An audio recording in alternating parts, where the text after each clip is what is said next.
আমরা সেই মানুষ যারা পাহাড়েরও বুক চিরে ফেলি। দেখো, এই পাথরও আমাদের দক্ষতার সামনে মাথা নত করে। আমাদের মতো শক্তিশালী আর কেউ নেই। আমরা পাহাড় কেটে রাজপ্রাসাদ বানাই। আমাদেরকে কে রুখতে পারে? আমাদের কে ক্ষতি করবে?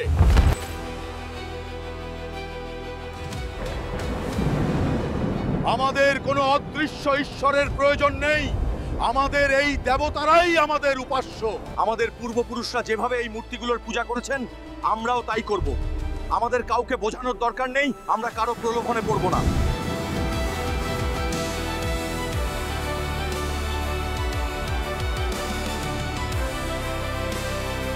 হে মানুষ, সকল আল্লাহরই ইবাদত করো, যিনি তোমাদের মাটি থেকে সৃষ্টি করেছেন এবং তোমাদের অসংখ্য নিয়ামতে ভূষিত করেছেন। আমরা তোমাকে নবী মানি না। যদি তুমি সত্যিই সত্যবাদী হও, তাহলে আমাদের একটা নিদর্শন দেখাও।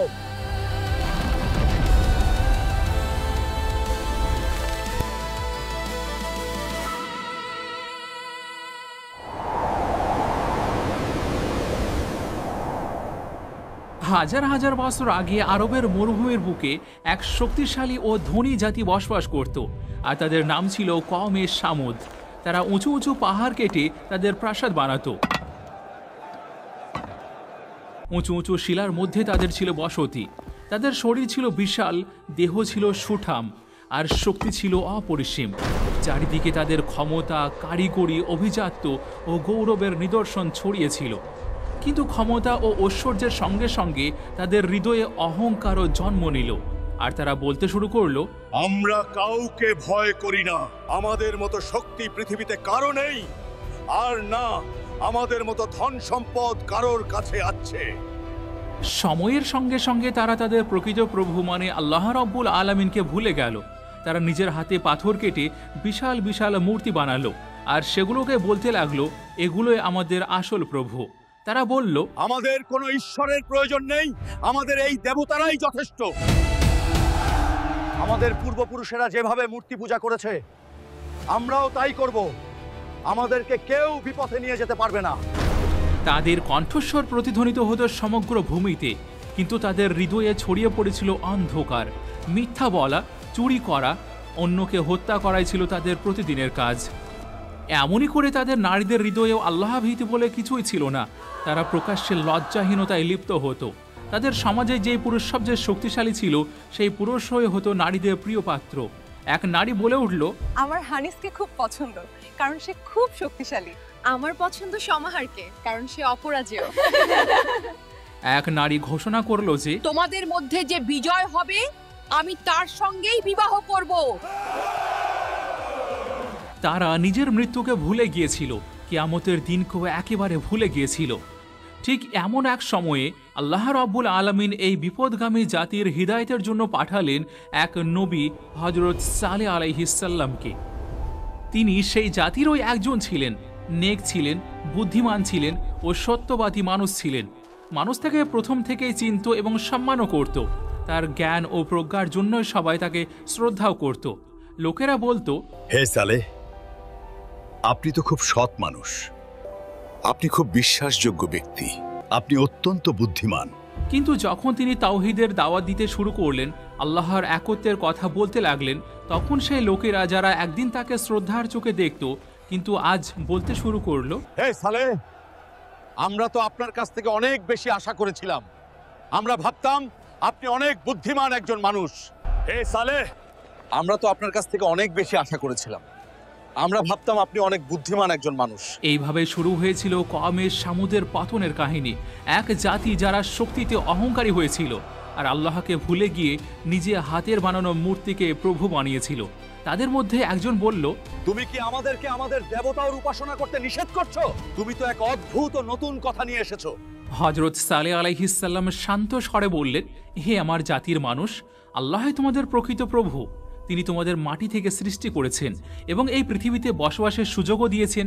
তাই তোমরা শুধু তারই ইবাদত করো আর তারই সাহায্য প্রার্থনা করো, কারণ তিনিই সব কিছুর মালিক। কিন্তু হযরত সালেহ আলাইহিস সালামের এই কথা তাদের হৃদয়ে খুব একটা প্রভাব ফেলল না। জাতির নেতারা বিদ্রোহ করে বলল, তুমি তো আমাদের মতোই একজন মানুষ। যদি সত্যিই তুমি নবী হও, তবে আমাদের সামনে কোনো নিদর্শন দেখাও আর প্রমাণ করো যে তুমি সত্যবাদী।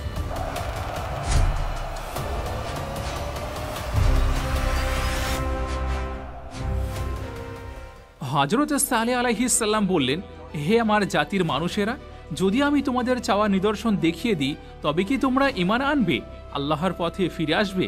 এরপর তাদের সর্দাররা বলল, যদি তুমি সত্যিই নবী হও তবে এই পাহাড়ের ভেতর থেকে একটি জীবন্ত উটনি বের করে দেখাও। এমন একটি উটনি যা সুস্থ, শক্তিশালী এবং আল্লাহর ক্ষমতার নিদর্শন থাকবে। চারিদিক নিস্তব্ধ হয়ে গেল। এরপর হযরত সালেহ আলাইহিস সালাম দোয়ার জন্য হাত উঠালেন। তার চোখে জ্বলজ্বল করছিল অবিচল বিশ্বাসের আলো।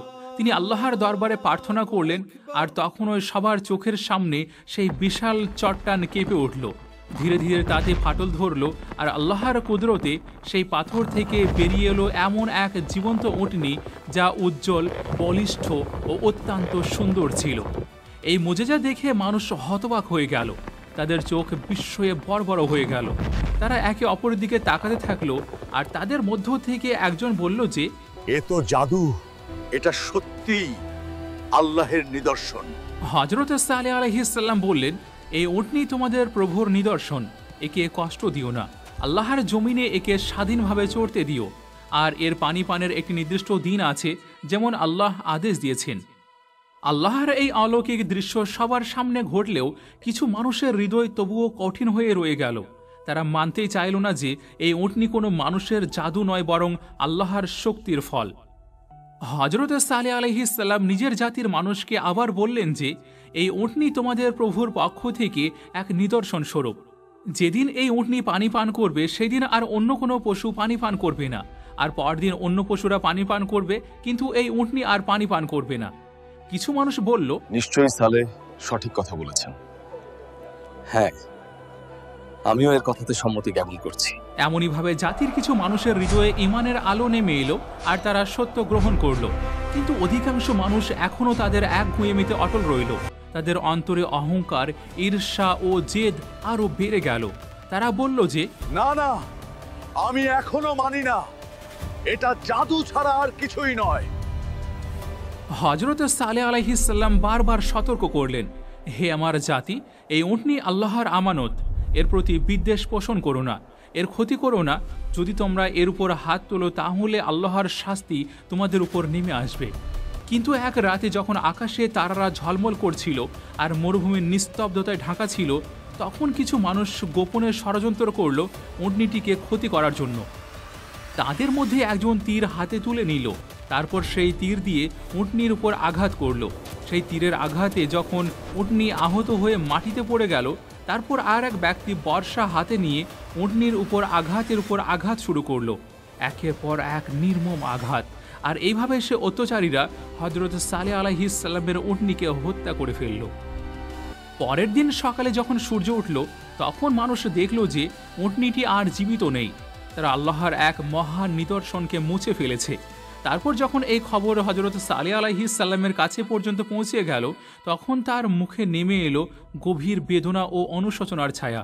তিনি বললেন, হে আমার জাতি, তোমরা এমন একটা কাজ করেছো যেটা আল্লাহ তোমাদের কঠোরভাবে নিষেধ করেছিলেন। এখন তোমরা 3 দিন তোমাদের ঘরেই অবস্থান করো, এরপর আল্লাহর শাস্তি তোমাদের উপর নেমে আসবে। কিন্তু সেই কাফেররা হাসতে লাগলো আর বলল যে, দেখা যাক সালেহে 3 দিন পর কি বা হয়, দেখি কোন শাস্তি নামে আমাদের উপর। কিন্তু তারা জানতো না এই 3 দিনই তাদের জীবনের শেষ সময়। তারা তওবার দরজা নিজেরাই বন্ধ করে দিয়েছিল, আর এখন আল্লাহর হুকুম নেমে আসতে চলেছে। এমন পরিস্থিতিতে প্রথম দিন কেটে গেল, কিন্তু কিছুই ঘটল না। দ্বিতীয় দিনও পেরিয়ে গেল, আবার তৃতীয় দিনের শেষ প্রহরও আসছে। আর হযরত সালেহ আলাইহিস সালাম তার জাতির দিকে শেষবারের মতো তাকালেন। তিনি জানতেন এখন আল্লাহর হুকুম কার্যকর হবে। যে সামুদ জাতি একসময় পাহাড় কেটে প্রাসাদ বানাতো, যাদের শক্তি ছিল অতুলনীয়, আজ তারা ধ্বংসের মুখে। হযরত সালেহ আলাইহিস সালাম বললেন, হে আমার জাতির মানুষেরা, ওহ, যদি তোমরা আমার কথাকে মেনে নিতে, যদি তোমরা আল্লাহর নিদর্শনকে মুছে না দিতে, যদি তোমরা তোমাদের গুনাহ থেকে তওবা করতে। এরপর হযরত সালেহ আলাইহিস সালাম তার ঈমানদার সঙ্গীদের নিয়ে দূরের পাহাড়ের দিকে চলে গেলেন। আর তখনই নেমে এলো আল্লাহর শাস্তি। প্রথমে এক প্রচণ্ড গর্জন, এক এমন ভয়াবহ আওয়াজ যা আকাশ ও জমিনকে কাঁপিয়ে দিল।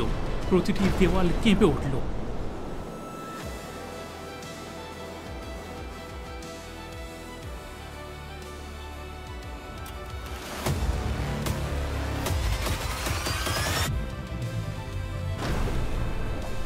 তাদের উঁচু উঁচু পাহাড় কেটে বানানো সেই বিশাল প্রাসাদগুলো একে একে ভেঙে পড়ল।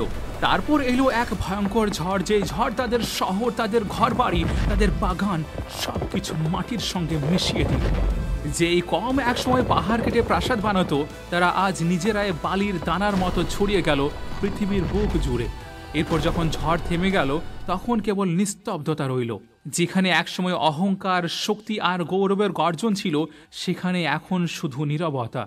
হযরত সালেহ আলাইহিস সালাম এবং তার সঙ্গীরা ফিরে এলেন, ধ্বংসস্তূপে পরিণত সেই নগরের দিকে তাকালেন। এরপর হযরত সালেহ আলাইহিস সালাম নিজের হাত আকাশের দিকে তুলে বললেন, হে আমার দয়াময় প্রভু, আমি চেষ্টা করেছিলাম তাদেরকে তোর পথে নিয়ে আসার জন্য, কিন্তু তারা নিজেরাই নিজেদের গুনাহে ডুবে গিয়েছে। এইভাবে সেই জাতি যারা একসময় পৃথিবীর সবচেয়ে শক্তিশালী বলে পরিচিত ছিল, কিন্তু তাদের অবাধ্যতা ও অহংকারের কারণে মুছে গেল পৃথিবীর মানচিত্র থেকে। তাদের শক্তি, তাদের সম্পদ, তাদের গর্ব সবই মিশে গেল ধুলোর সঙ্গে। এরপর হযরত সালেহ আলাইহিস সালাম নিজের ঈমানদার সাথীদের নিয়ে এক নতুন অঞ্চলে চলে গেলেন এবং সর্বত্র মানুষকে উপদেশ দিতে লাগলেন আর বললেন যে, হে মানুষ সকল, অহংকার করো না, আল্লাহর নিদর্শনকে অস্বীকার করো না, কারণ যেই মানুষ আল্লাহকে ভুলে যায়, সে নিজে এই পৃথিবী থেকে মুছে যায়। আজও মাদায়েনুস সলের সেই পাহাড়গুলোতে রয়েছে তাদের চিহ্ন, যেখানে সেই জাতি একসময় বসবাস করত, যারা পাথর কেটে প্রাসাদ বানাতো, আর আজ সেই একই পাথর তাদের ধ্বংসের সাক্ষ্য বহন করছে। কমে সামুদের কাহিনী শুধু এক প্রাচীন জাতির পতনের গল্প নয়, এটা মানুষের অহংকার, অবাধ্যতা আর ভুলে যাওয়া বিশ্বাসের করুণ পরিণতির এক অনন্ত শিক্ষা।